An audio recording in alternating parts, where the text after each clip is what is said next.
ఎప్పుడెప్పుడు లోకంలో వేదం ప్రమాణమును చెడగొట్టడానికి అవైదికమైన వాదములు ప్రబలుతాయో అప్పుడప్పుడు పరమేశ్వరుడే బయలుదేరివచ్చి అవతార స్వీకారం చేశారు. కృష్ణ భగవానుడు కూడా మహానుభావుడై గీతా ప్రచారమును చేశారు.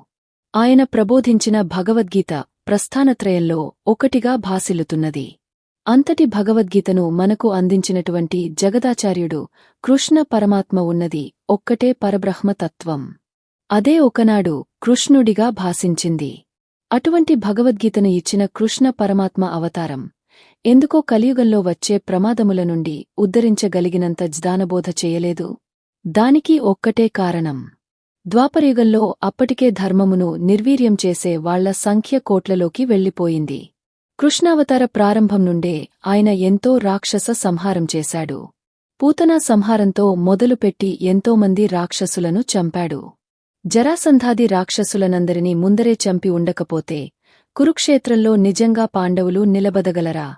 అవతారంలో ఉన్న తక్కువ సమయంలో ఆయన కురుక్షేత్ర యుద్ధంలో సమస్త వాజ్మయమును భగవద్గీత రూపంలో బోధ చేశాడు. కాని అది సరిపోలేదు. కలియుగం అంటే అసలు మనస్సు నిలబడని యుగము.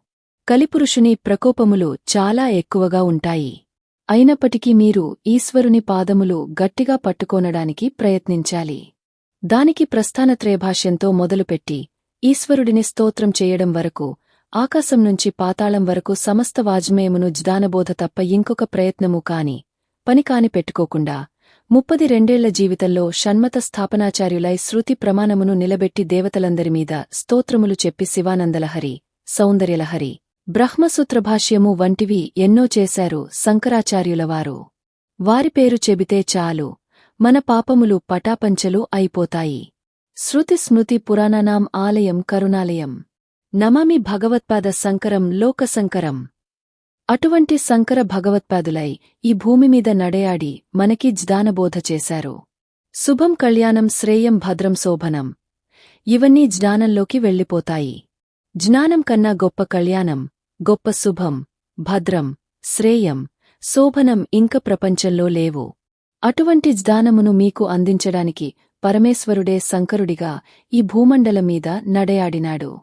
అంతేకాకుండా ఇప్పుడు కూడా శంకరుడు కరచరణాదులతో మనకు గురురూపంలో నడయాడుతున్నాడు. కాబట్టి మనం గురురూపంలో ఉన్న శంకరునికి నమస్కరిస్తూ ఉండాలి. ఈ వీడియో నచ్చినవాళ్లు మన ఛానల్ని సబ్స్క్రైబ్ చేసుకోండి. అలాగే లైక్ చేయండి. తరువాత మీ ఫ్రెండ్స్ అందరికీ షేర్ చేయండి. మీకు నచ్చిన సెలబ్రిటీ జీవితం తెలుసుకోవాలి అంటే కామెంట్ సెక్షన్లో కామెంట్ చేయండి.